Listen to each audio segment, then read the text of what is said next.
also happens to be today's speaker. So with that, here we go. Thank you, Frederick. You're a very useful employee.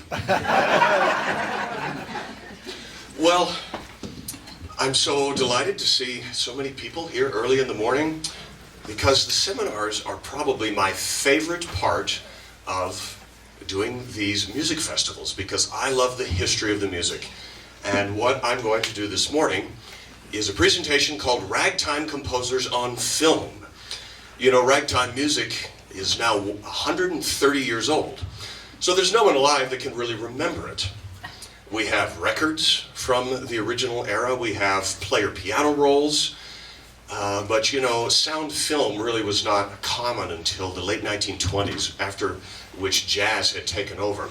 So what I have done is combed my collection for rare film clips of authentic early ragtime composers. This is focusing primarily on ragtime pianists, not jazz or stride or novelty pianists, primarily real ragtime pianists. Several of them are the African American composers of the early 1900s. And I think it's special because not only do we get to listen to them, but we get to see them. And this will bring this music to life in a different way than what you are used to seeing. So we're going to start, we're going to go a little bit chronologically through the film clips. This first film clip is the only film footage of James P. Johnson, the father of stride piano from the 1920s. So this is really a jazz composer, but this is the man who wrote The Charleston and Old-Fashioned Love and many black Broadway shows. This is a movie called The Emperor Jones, which starred Paul Robeson. It was his first big movie, and Paul Robeson was the star of Showboat, the famous musical. But here, for about 2 minutes, you get to see and hear James P. Johnson himself on the piano. He plays a little bit of St. Louis blues, and then in the background, another stride piano piece that's wonderful, although I don't know the name of it. So here now, let's listen and watch James P. Johnson himself play St. Louis blues.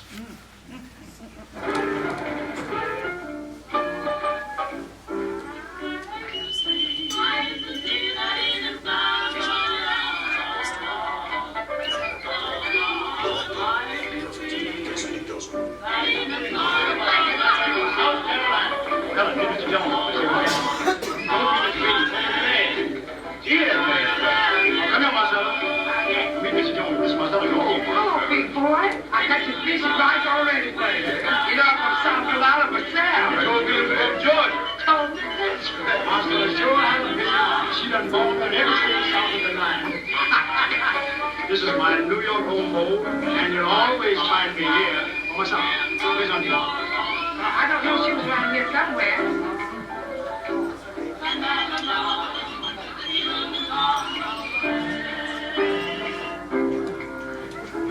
Didn't know I was coming in, eh? How do you look to my girl, eh?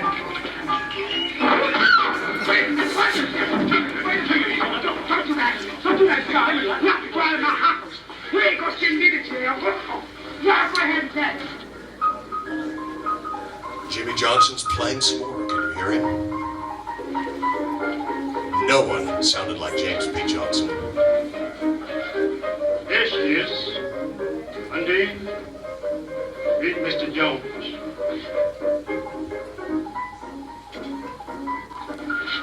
Nice to meet you, Mr. Jones.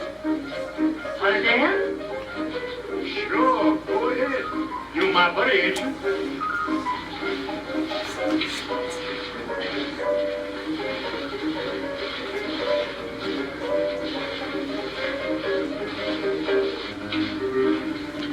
do you like the city, big boy? I like it fine, now. Coming back soon? As soon as the train will bring me. I'll be here. That was James P. Johnson in 1933. And now we're going to move ahead, forward in time to 1936. And I'm going to show you a newsreel, which were films that were shown in movie theaters in the old days. which is called The March of Time. That was the name of the newsreel. This is the only known film clip of the original Dixieland Jazz Band, the band that was the first to record Tiger Rag in 1917. Ragtime composer J. Russell Robinson is seen for a few seconds on piano in several scenes. He was an authentic Ragtime-era composer who had music published by John Stark, Scott Joplin's friend and supporter. Robinson later wrote such 1920s standards as Margie and Aggravatin' Papa. And I'm going to now show you the entire newsreel from The March of Time in 1936.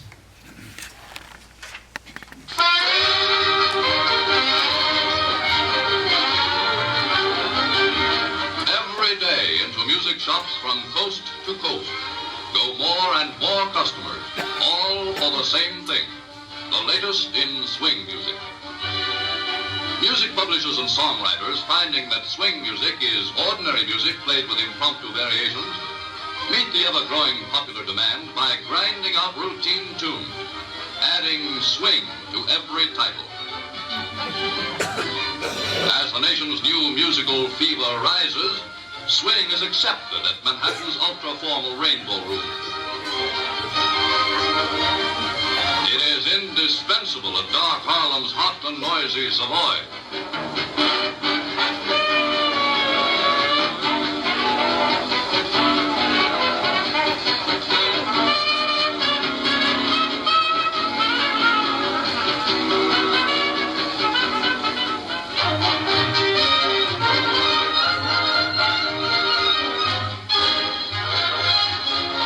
In 1916, a Victor Talking Machine music scout paid a visit to a cafe in Iberville Street, New Orleans. There's J. Russell Robinson, the ragtime composer. What do you call that music? Well, that's the kind of a swinging music. Swinging music, huh? What's the name of your band? Dixieland Jazz Band.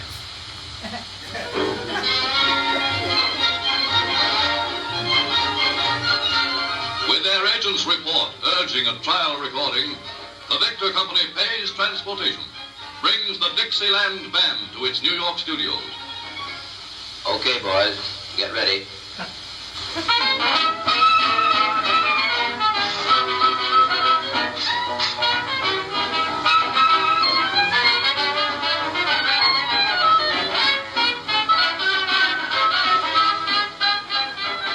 I love to listen to him play. The Dixieland's own compositions become popular overnight and put a new word, jazz, into the nation's vocabulary.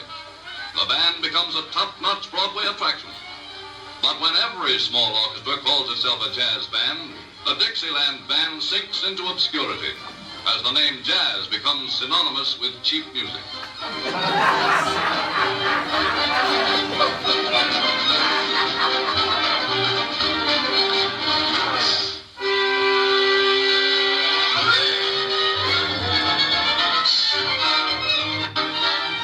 In Paris, famed French music critic Hugues Panassier hails swing music as a great American contribution in his scholarly thesis, Le Jazz Hot. Lauded as great artists are U.S. bandmasters like Red Norvo, Benny Goodman, Glenn Gray, and Chick Webb. Manhattan night haunts remove their dance floors, cater to arty swing enthusiasts who come to listen and talk.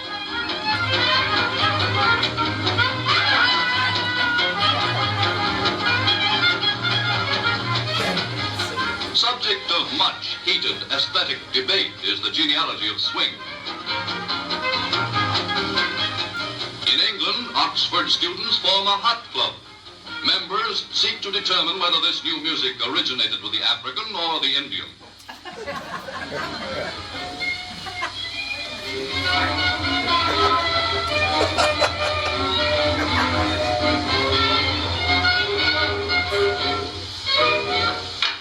That's swing music if I ever heard it. Rude Victor executives seek out Dixieland's old-time leader, Nick LaRocca in New Orleans. Convince him of a likely market for a new record if he can reassemble his band. Hunting out out his scattered bandsmen, LaRocca finds his trombonist, Eddie Edwards, working in a New York Y. His drummers, Bavaro, in a repair shop. Locates clarinetist Shields in a Bible house. Pianist Russell Robinson is induced to leave radio, rejoin the old team for its comeback. 10 years apart and out of practice, they rehearse for weeks on end.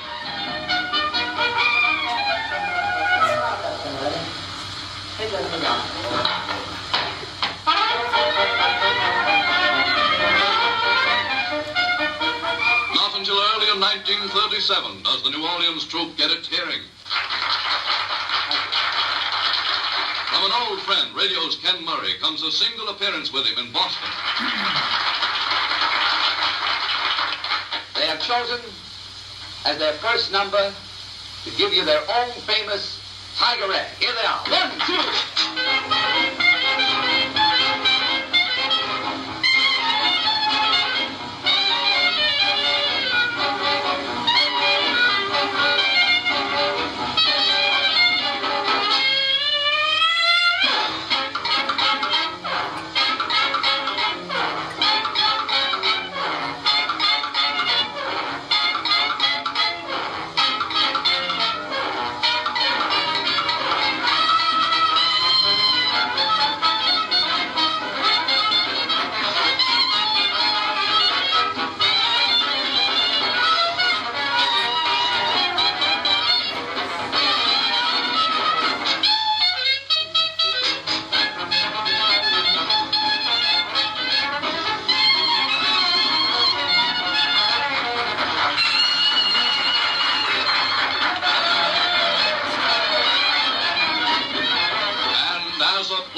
Stretch the one-night stand into many, it is settled that today's swing is only yesterday's jazz, which the Dixieland Band originated in New Orleans 20 years ago.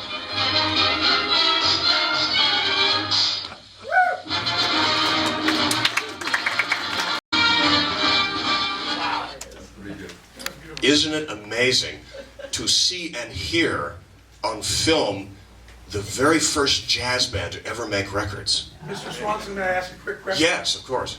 Is it possible to ever see this again, or is this something? Every film clip that I'm showing you today, except maybe 1 or 2, is on YouTube. But people just don't know what to search for. So that's why I'm giving this seminar. See? The next film may not be on YouTube.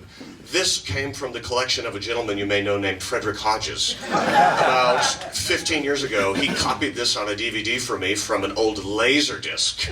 Now, I'm not old enough to know what Laserdiscs are, but thanks to Frederick, we can watch this film. This is from about the same year, 1937. It's from a Vitaphone film short called Home Run on the Keys, which starred Babe Ruth and the king of novelty piano, Zez Confrey. As far as I'm aware, this is the only film clip of Zez Confrey performing, and you get to see him do about 2 or 3 sections of his famous composition, Kitten on the Keys. And it is available on YouTube. This one may not be on YouTube, but I could fix that in about 5 minutes. Songwriter Byron Gay also appears, who wrote The Vamp and a standard called 4 or 5 Times. Zez Confrey and Kitten on the Keys. Adam, it is on YouTube. Hey, Bart, how are you getting along with your broadcast? Hey, Mr. Gay, why don't you tell them about your trip to the South Pole with Admiral Byrd? Oh, no. I want something new. Well, in that case, why don't you have Zez Confrey over there do Kitten on the Keys? Kitten on the Keys. Some title. What's wrong with that title? Well, couldn't you give it a better name than that? Say, I'll give you to understand that that title is not merely an idle guess, but there's part of that selection that's supposed to really represent a cat walking on the keyboard. So if you'll lend me your ears, I'll demonstrate to you just how a good, modern, upright, conscientious, self-respecting cat should walk on the keyboard.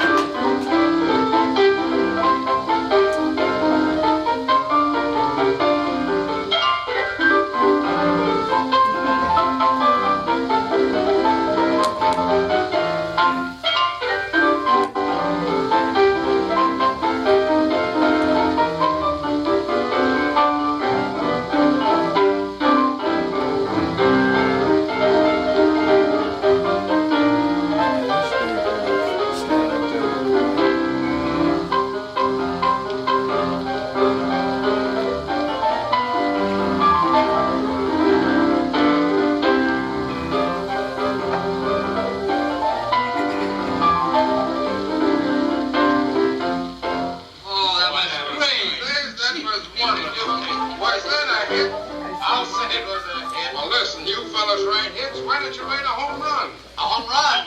Yes, a home run on the keys. That's a great idea, Mr. Gay. Why don't you do that on the radio? Gee, that is a great idea, Babe. How would you do it? Well, let me show you. Ball one. Strike one. A home run. All right. Wait a minute. Don't forget the home run. Says Confrey. Frederick, didn't Babe Ruth also play the piano? Do you know the history on that? I do know the history, and I'll be happy to reveal it if people come to the silent movie this afternoon. It's in that movie. Good point. Frederick Hodges will be accompanying a silent film this afternoon in which Babe Ruth also appears, which is called Speedy with Harold Lloyd. I'll let you explain that later because I have to move on. You are now going to get to see one of the great African-American ragtime composers. This film clip is from an all-black movie. It was made in 1939 called Double Deal. Although Shelton Brooks never wrote any instrumental rags to my knowledge, he was an incredibly important ragtime era songwriter, a composer of ragtime songs, not just piano pieces. Even today, people remember his two big hits, Some of These Days and The Darktown Strutter's Ball. But many of his other songs were hits in the original ragtime era, such as I Wonder Where My Easy Rider's Gone and Walkin' the Dog. Brooks made a number of movie and TV appearances, but I have chosen to show one of the earlier ones where his ability as a performer is not hampered as much by age or dementia. So that's why we're going to show this clip. It's a song that I'm sure he wrote for the movie called Hole in the Wall. Shelton Brooks. Good evening, ladies and gentlemen. I have a big surprise for you. Among the many celebrities here in the club this evening, we have our old friend and composer of Darktown Strutter's Ball and Some of These Days, and countless other song hits.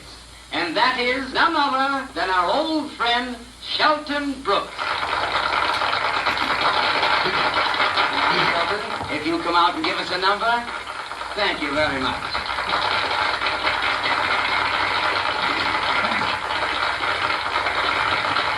I thank you, ladies and gentlemen, for this lovely ovation. I think I have time for one little number. So what would you like to hear? Yeah, I expected that.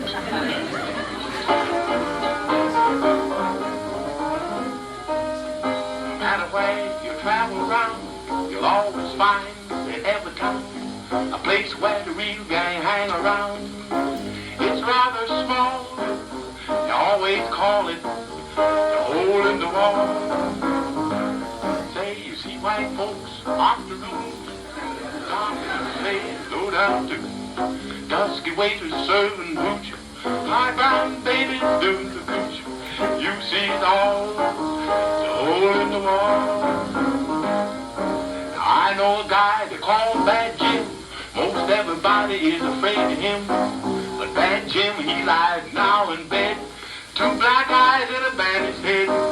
He got it all, the hole in the wall. Old Professor Jenkins lost his wife. He thought somebody took her life. But late one night, to his surprise, old Professor saw with his own little eyes his wife sneaking out, the hole in the wall. Now they serve all kinds delicious eat, fried chicken and all them fancy meats. But that pastry cook, bless her soul, showed us a good jelly roll. I know that I had some, the hole in the wall.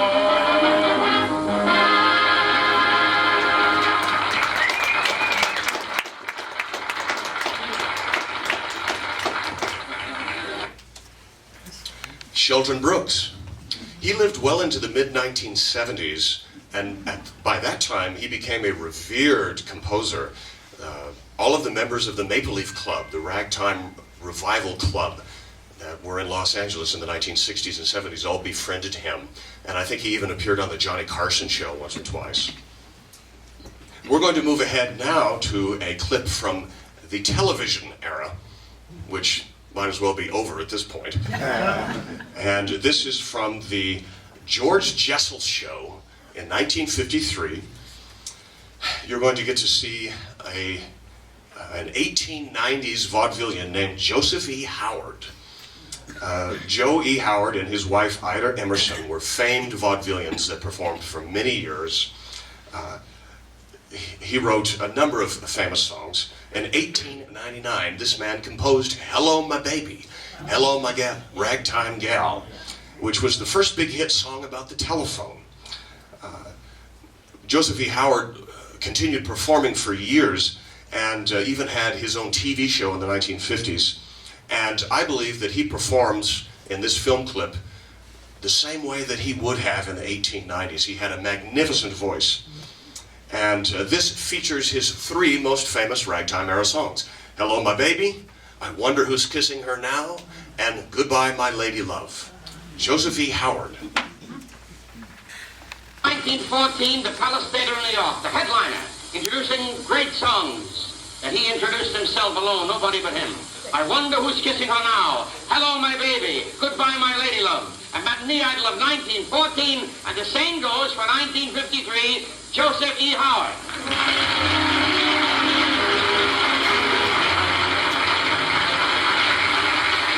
Joe, it's wonderful to be on this stage with you, and you look great. I got a big compliment for you. Well, what is it, George? You came in the stage door, I was out there watching, and some Italian kids from Brooklyn looked at you. I know that, yeah. And they said, hey, look, Julius La Rosa, he's on the guitar. Hello, hello, hello, hello, my baby, hello,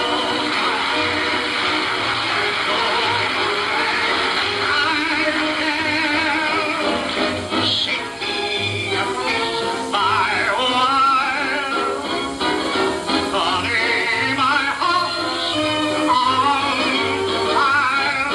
If you refuse me, honey, you lose me, then you leave me alone.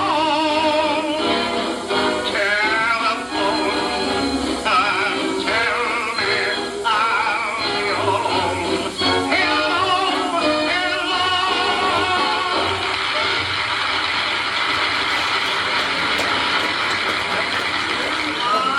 I wonder who's kissing.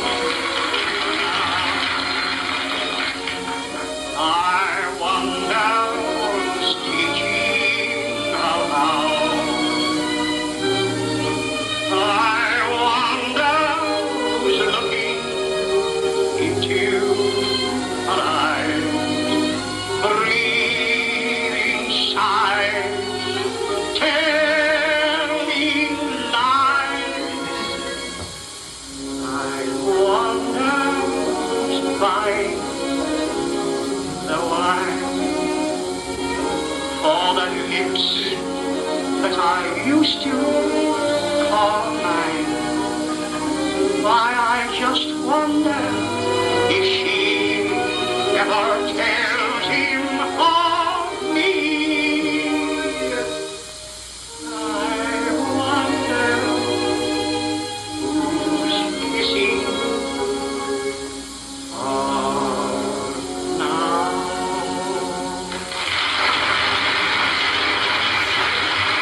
Goodbye, my lady love. Farewell, my clever love. If I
old was he? He lived into the 1960s.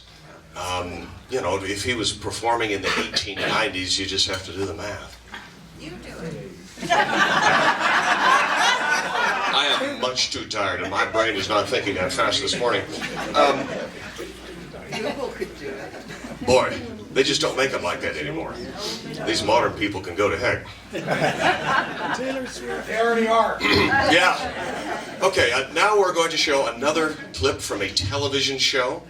And this is another one of the early African-American ragtime composers. Now, you've all seen and heard of him. But this is probably Eubie Blake's earliest surviving television performance. This is from an NBC TV show called Those Ragtime Years that was made in 1960. The show was hosted by Hoagie Carmichael, and it also featured Ralph Sutton and Dick Wellstood. Here is Eubie Blake with Troublesome Ivories. And now we return to Those Ragtime Years. In 1917, America went to war. In 1917, Scott Joplin died. A small event in the middle of all those explosions. Now, the war meant the end of many things. You might say it meant the end of the ragtime era. That those pianos never stopped rolling, and ragtime never completely disappeared. Why, there's a whole new regiment of ragtime stylists developing in the East, like James P. Johnson, Lucky Roberts, Fats Waller, and Willie the Lion Smith. What a character. And then there's Eubie Blake. Eubie wrote one of my most favorite songs, I'm Just Wild About Harry. And even today, Eubie at the age of 77 plays a mighty fine ragtime piano.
This television show was made, Eubie Blake had already been retired and out of practice for years. But he did all right. And now we're moving into the 1970s. This is a film clip that was made by the late Ian Whitcomb, who conducted interviews with several Tin Pan Alley composers in the early 1970s, including Shelton Brooks, Irving Caesar, Harry Warren, and many others. The one I have chosen to show you is Abe Olman, who is an authentic ragtime-era composer. He wrote instrumental rags like Red Onion Rag and the Winter Garden Rag, in addition to ragtime song hits like Down by the Sheltering Palms, and the ones you will now hear the composer perform. Which song that you wrote brings in the most royalties? Well, Oh Johnny Oh by far. Have you any ideas of approximately Well, how much that the was? jingle that caught on, you know, and revived was published in 1917 and revived in 1941, and it carries on. Tell us about that song, how you came to write it and why. As a matter of fact, we wrote it in early part of 1917 to be a war song. Oh, Johnny, oh, how he can I know, fight. it's a mono audio recording. Sorry, that's why there's no sound over here. But we had a little difficulty in getting it into the promotion stage, so we changed it to a love song. And the lyrics slightly, oh, Johnny, how you can love. And two vaudeville acts were really responsible for making it the big hit in 1917. And then after a few years it lay dormant. Here and there somebody would record it. But in 1941, a little girl with the Orrin Tucker Orchestra in Chicago, Wee Bonnie Baker. Wee Bonnie Baker revived it, and with a vengeance. And her record sold, I understand, way over 1 million. And it's still being played today, and other new records come out periodically. Because she made it quite a sexy song, didn't she? Yes, indeed. But you didn't intend that originally. No, but the styles of singing as well as writing change, you see. Yes. Can you play us that song now all the way through, the chorus, as you wrote it when it first came out? Do you know the verse as well or not?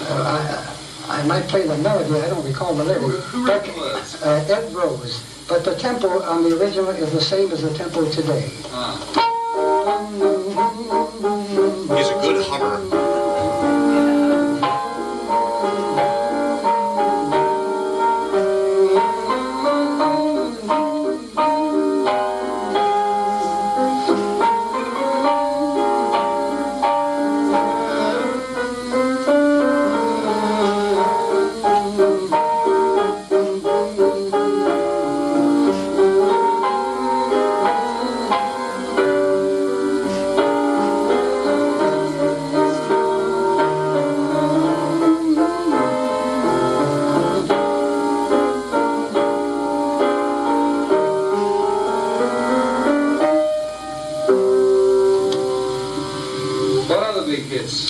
Those are the two big songs, and I had a song in 1920 called Down by the Ohio. How did that go? Down by the Ohio, I've got I think you forgot the words.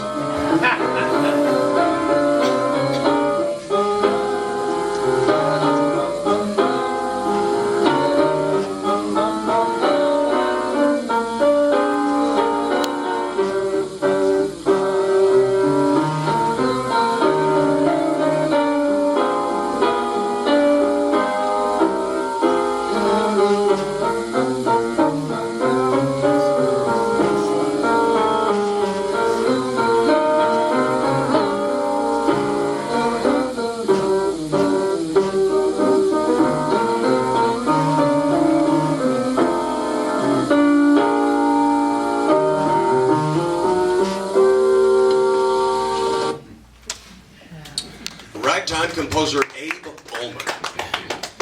There's actually a lot more to that interview, but there's just not time to show it all. Abe Olman later became extremely important in the music business, not only as a songwriter and composer of ragtime, but he was the president of ASCAP for about a decade, the American Society of Composers, Authors, and Publishers in New York City. I've saved the most remarkable film for last. This film was made by the legendary Dick Zimmerman during a concert series he produced at the Wilshire Ebell Theater in Los Angeles called Where It Was. Eubie Blake and Shelton Brooks also performed at these concerts, as well as many members of the newly formed Maple Leaf Club from Southern California. I theorize that this is the only film performance of one of the African-American ragtime composers who was active in St. Louis during the heyday of classic ragtime. Joe Jordan played at the Rosebud Saloon and was a personal friend of Scott Joplin and Tom Turpin. Jordan later spent much of his professional career in Chicago, writing two enormous hits, That Teasin' Rag and Lovey Joe, the song that made Fanny Bryce famous. Because this composer is near and dear to my heart, I will now show you the entire 20-minute performance.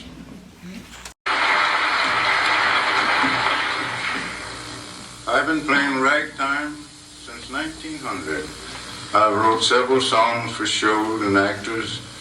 I wrote to Lovey Joe, the song that put Fanny Bryce on the map. They still play my Teasin' Rag, and I have a lot of other tunes that probably you haven't heard, or I would like to bring you up to date on them. I am Joe Jordan.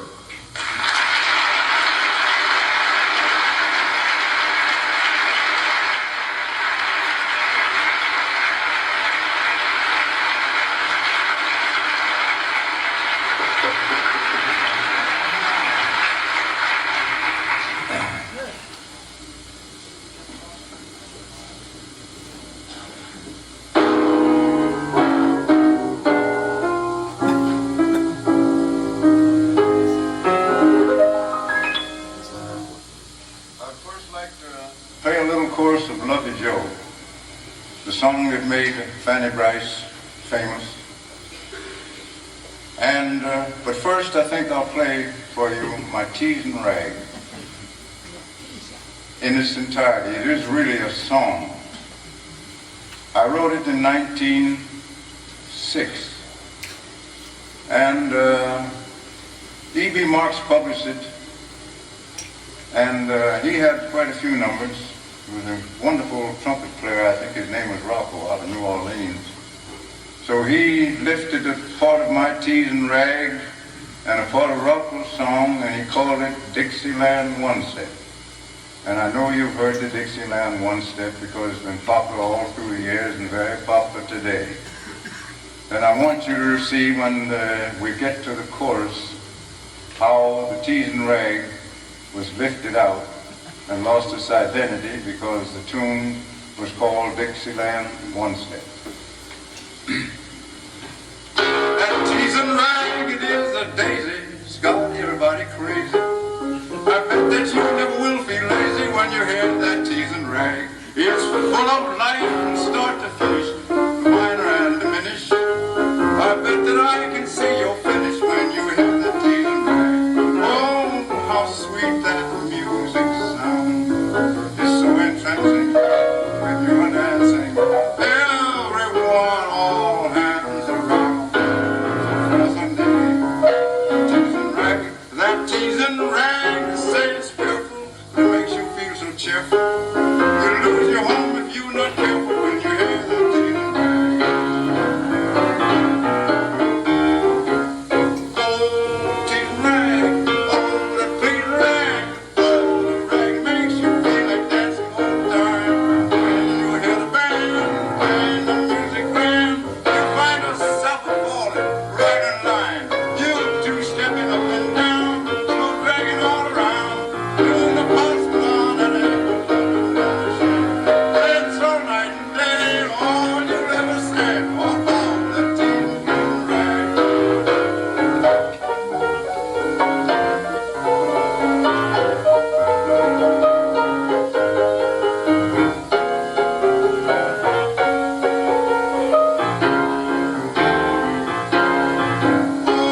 Dancing up and down, dragging all around, doing the pulse on and up and down the street.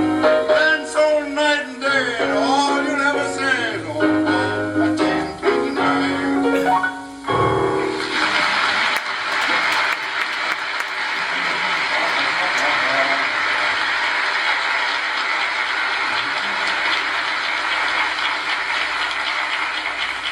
Now I'll give a little demonstration of Lovey Joe.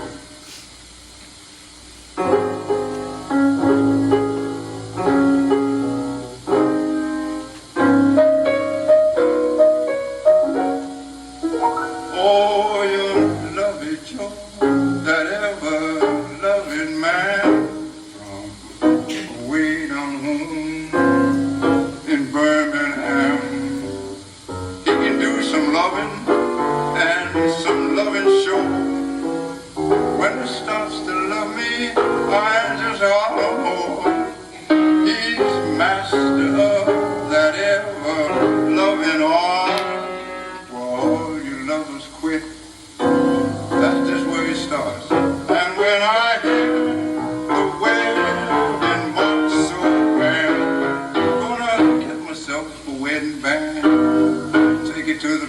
man, make the preacher understand. He must join me hand in hand to love a Joe that ever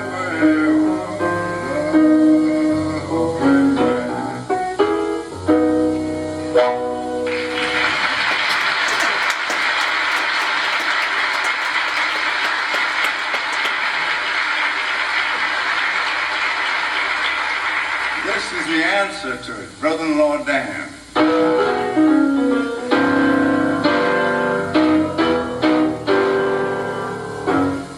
Love it, Joe. You all know was loved by all the girls for miles around. A Jenny Pearl was his girl. They married, took a flat and settled down. Things went well until the middle of May. When Joe's brother Dan came to visit one day, she says, I know it's lonesome for you down in Tennessee. Why don't you come and live with us and keep my company? You know.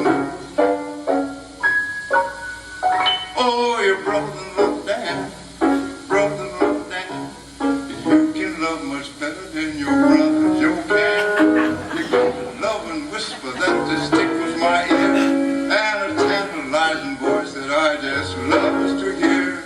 And when you are away from me, I raves and raves. See the loving smile of yours for days and days. Then there's a feeling around my heart that plays, plays. I can love you, honey, always, always. Sure, I know it's wrong, but I just can't help it, brother. But you can love much better than your brother Joe can. Look here, Dan, understand. I'm not accusing you of doing wrong, but I'm afraid you have played this loving racket just a little bit too strong. Now when I came home this morning for day and started in as usual with the old Paul Parrot to play. Now Dan, I'm not suspicious, but I'm blamed if I could see what that Polly meant by screeching out these words to me like this. Oh, your brother, you can love much better than your brother Joe can. Got a loving whisper that just tickles my ear, and a tantalizing voice that I just loves to hear. And when you are away from me, I raves and raves. See that loving smile of yours for days and days. Then there's a feeling around my heart that play, play. And I can love you, honey, always, always. Sure, I know it's wrong, but I can't have it. Brother-in-law Dan, where you can love much better than your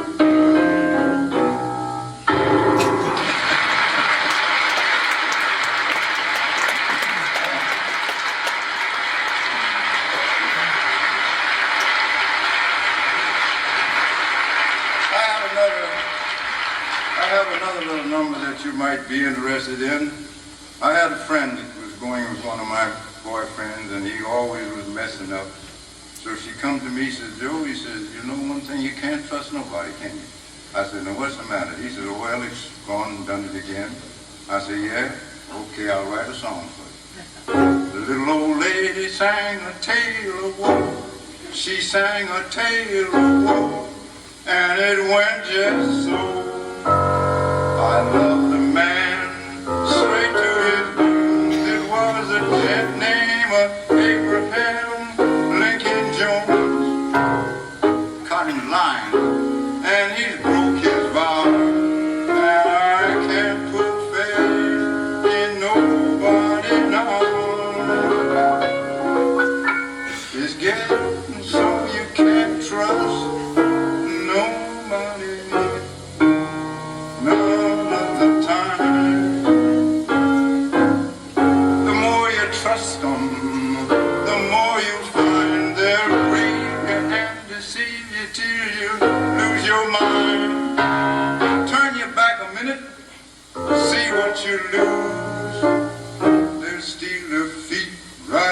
out of your shoes.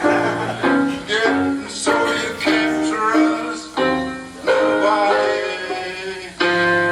None of the time. Now there was an old lady of 70 with every tooth gone. Uh-oh. Gave birth to triplets last Tuesday morning. See, getting so you can't trust a soul. None of the time.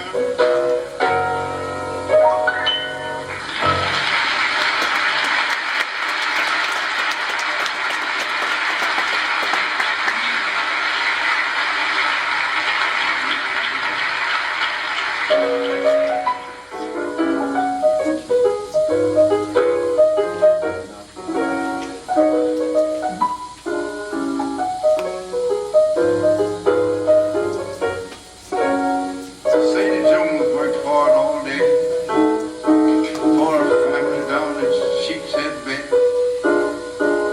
She had to do the washing and the ironing and the cooking and watch the children play. She fell in love with Silas Brown, who lived up in New York town. She kept the phone bells ringing and all the time was singing when no one was around. That's my honey, shows you born. And I'm with the man, right or wrong. I've had some loving that I certainly thought was grand, but I never knew what love was till I met that man. Now kiss him, that's his masterpiece. And he can hug just like a grizzly bear. When the boss folks ain't at home, she just wears out the telephone. When she's talking to her baby he can tease, he can squeeze, he can plead with such ease. That's my honey, shows you more. He's a man that's up to date. He looks just like a fashion plate. He's a tantalizing devil, but he's on the level. In fact, he's a running mate. He wears them best of silky socks. You know the kind that's got the clocks. He's a tantalizing devil, but he's on the level. In fact, he's her running mate. That's my honey, shows you born. I'm with the man, right or wrong. I had some loving that I certainly thought was grand, but I never knew what love was till I met that man. Kissing, that's his masterpiece, and he can hug just like a grizzly bear. When the boss folks ain't at home, she just wears out that telephone, talking to her baby the man can tease, he can squeeze, he can please with such ease. That's my honey, show you born.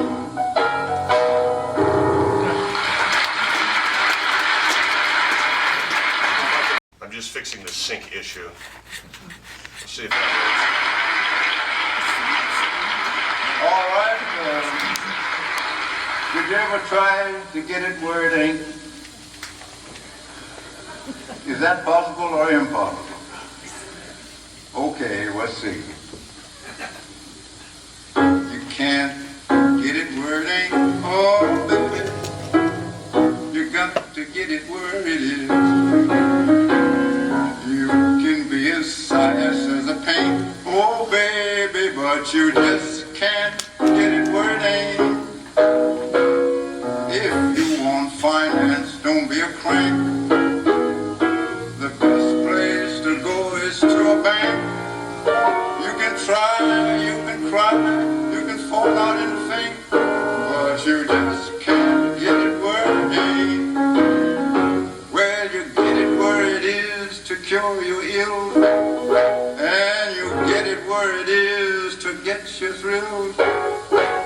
Can you get it where it is to pay your bill? Well, you get it here, you get it there. In fact, you get it most anywhere, but you just can't get it where it ain't. You can be stiff and pious as a saint. You can cry, you can try, you can fall out in a faint, but you just can't get it where it ain't.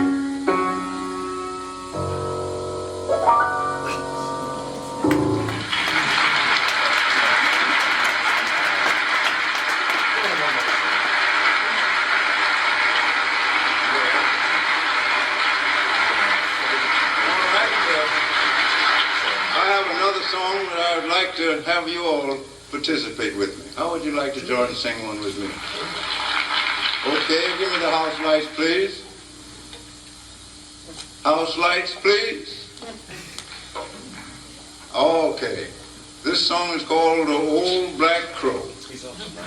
Take that spotlight off of me. There we go. Lights up in the house. Everybody's happy. How many like to sing? You got 3 lines just to say after me. The first line is, how do you know? Let me hear you say that loud. How do you know? Said an old black crow. Said an old black crow. Now where did you get your history from an old black crow in the walnut tree? Where did you get your history? From an old black crow in the walnut tree. All right, now here we go.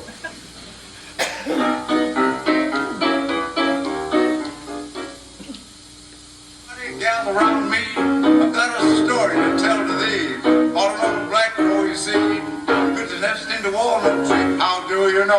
How do you know? Said an old black crow. Said an old black crow. Now, where did you get your history? From an old black crow in the walnut tree. And bought myself a combination suit of underwear, keep out the damp and the chilly air. I wore it 6 months, out of exaggeration, couldn't get it off because I lost a combination. How do you know? How do you know? Said an old black crow. Said an old black crow. Now, where did you get your history? From an old black crow in the walnut tree. I once knew a doctor with the name of Peck. Fell in the well, broke his neck. Served him right, he ought to stay home. Tended to the sick and let the well alone. How do you know? Said an old black crow.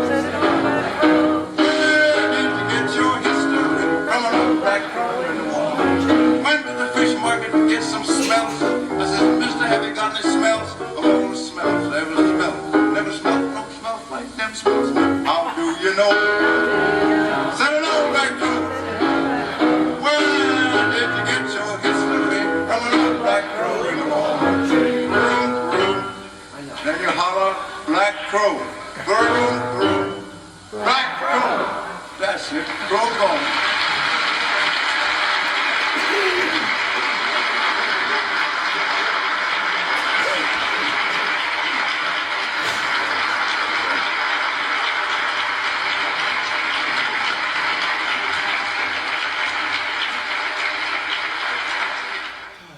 Joe Jordan, ladies and gentlemen. That's the man who wrote Corsica. I feel like I should mention, don't forget the man is about 90 years old when this film was made, and it is the only film clip of his performances. Frederick, didn't you play in that same theater recently? It's the Wilshire Ebell Theater. It's still there.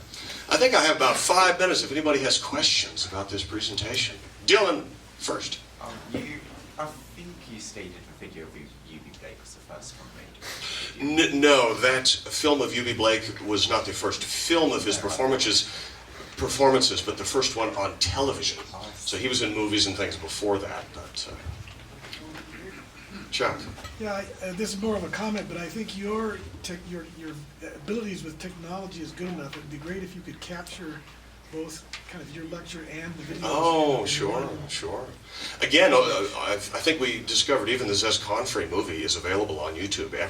You can watch every one of these performances again anytime you want. We'd have to go back and watch it, but you've done such a good job of compiling them. I think it'd be worth it. Not a bad idea.